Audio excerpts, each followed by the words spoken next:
पाहूयात पुढची बातमी। धनंजय मुंडे आज पहाटेच्या सुमारास दिल्लीमध्ये पोहोचले, त्यामुळे धनंजय मुंडेंच्या मंत्रिपदाच्या राजीनाम्याबाबतचा निर्णय हा दिल्लीत होणार का याची चर्चा सुरू झाली होती। धनंजय मुंडेंनी आपल्या राजीनाम्याबाबत भाष्य केलं आहे।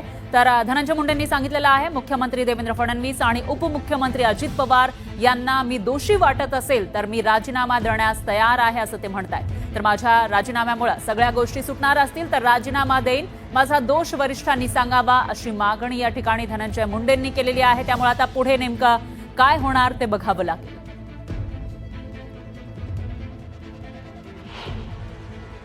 धनंजय मुंडे या सर्व गोष्टीमध्ये माननीय मुख्यमंत्री महोदयांना, माननीय उपमुख्यमंत्री महोदयांना कुठं जर दोषी वाटत असतील तर त्यांनी राजीनामा मागावा, राजीनामा देणार।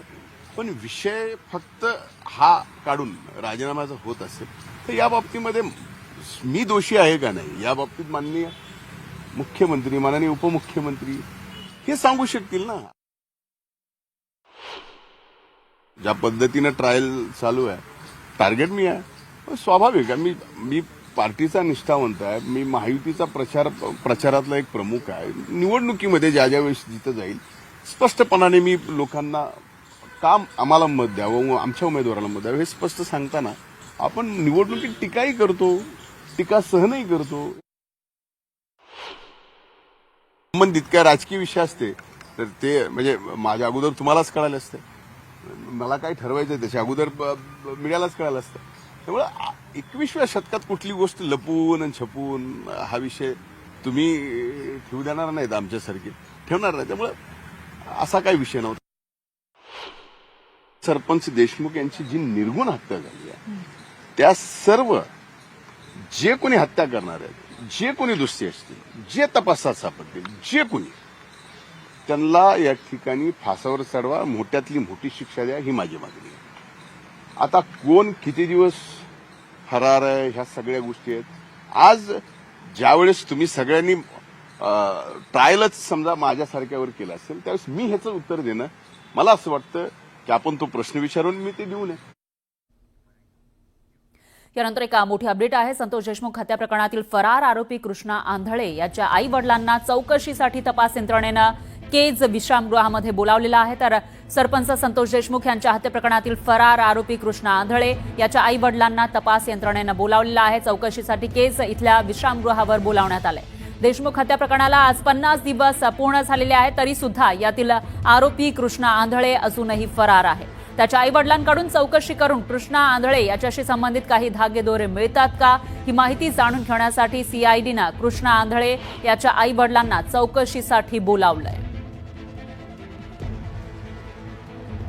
तर कृष्णा आंधळे जो मुख्य आरोपी आहे या प्रकरणातला, मात्र तो अजूनही सापडलेला नाहीये। 50 दिवस उलटून गेलेले आहे तरी सुद्धा हा आरोपी सापडलेला नाहीये। त्यामुळे तपासावर प्रश्नचिन्ह उपस्थित केलं जात आहे। तर 50 दिवस हा आरोपी कसा काय लपून बसला, आज 51वा दिवस आहे तरी सुद्धा हा आरोपी कसा काय सापडला नाही, कसा काय लपून बसला आणि पोलिसांना शोधण्यामध्ये यश कसं काय आलं नाही, अशा अनेक प्रश्न उपस्थित होत आहेत। न्यूज 18 लोकमतनं सुद्धा याविषयीचे काही सवाल उपस्थित केलेले आहेत आणि अशातच आता तपासाला कुठेतरी गती येताना दिसून येते। सीआयडीनं या आरोपीच्या आई वडिलांना चौकशीसाठी बोलावलेलं आहे। त्यांच्याकडून काही माहिती मिळते का, जर कृष्णा आंधळेनं त्यांना कॉल केला असेल, काही बोलणं झालं असेल, याविषयी काही माहिती मिळते का, याविषयी आता तपास सुरू आहे।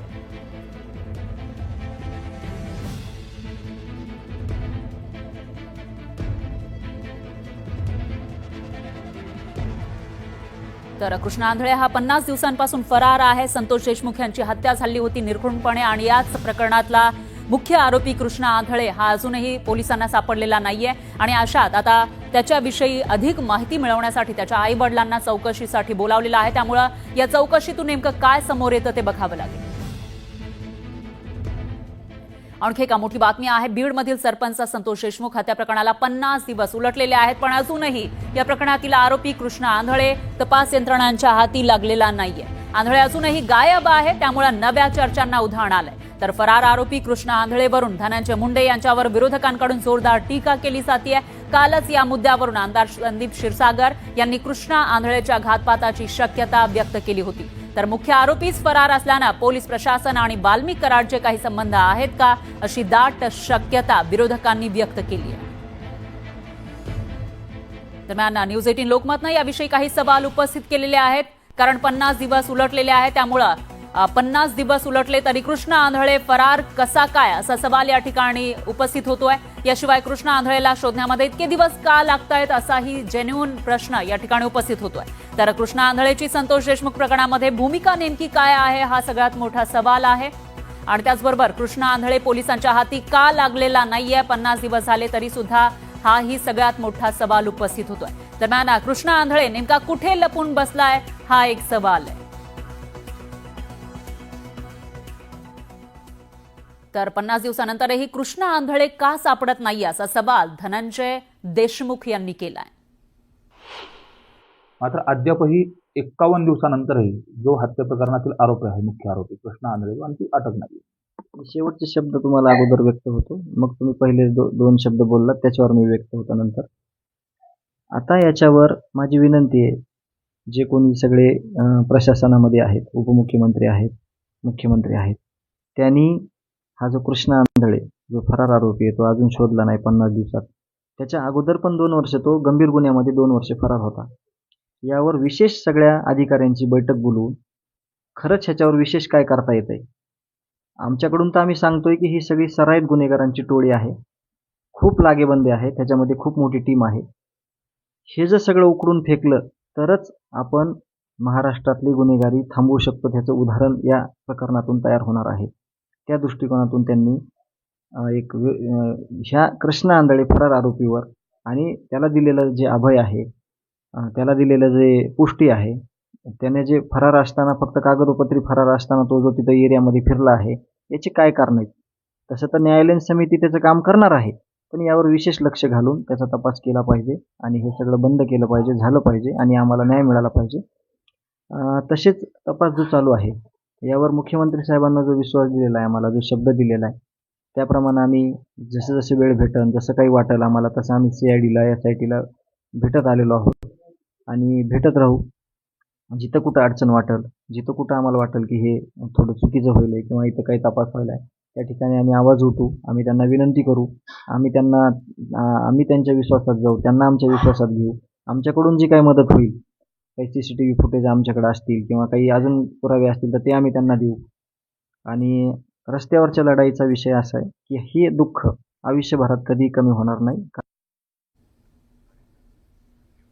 तर नैतिकतेच्या मुद्द्यावरून मुंडेंनी राजीनामा द्यावा अशी मागणी खासदार सुप्रिया सुळेंनी केली आहे.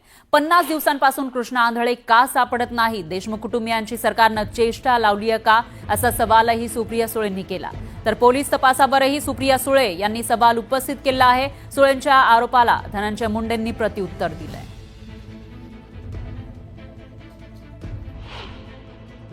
पण 50 दिवस ह्या काळामध्ये जिथे कॅमेराज आहेत, तंत्रज्ञान आहे, एवढी टेक्नॉलॉजी या जगामध्ये आहे, 50 दिवस झाले एक खुनी मिळत नाही तुम्हाला. आहे कुठे तो? मग फरार असेल तर कुठे झाला?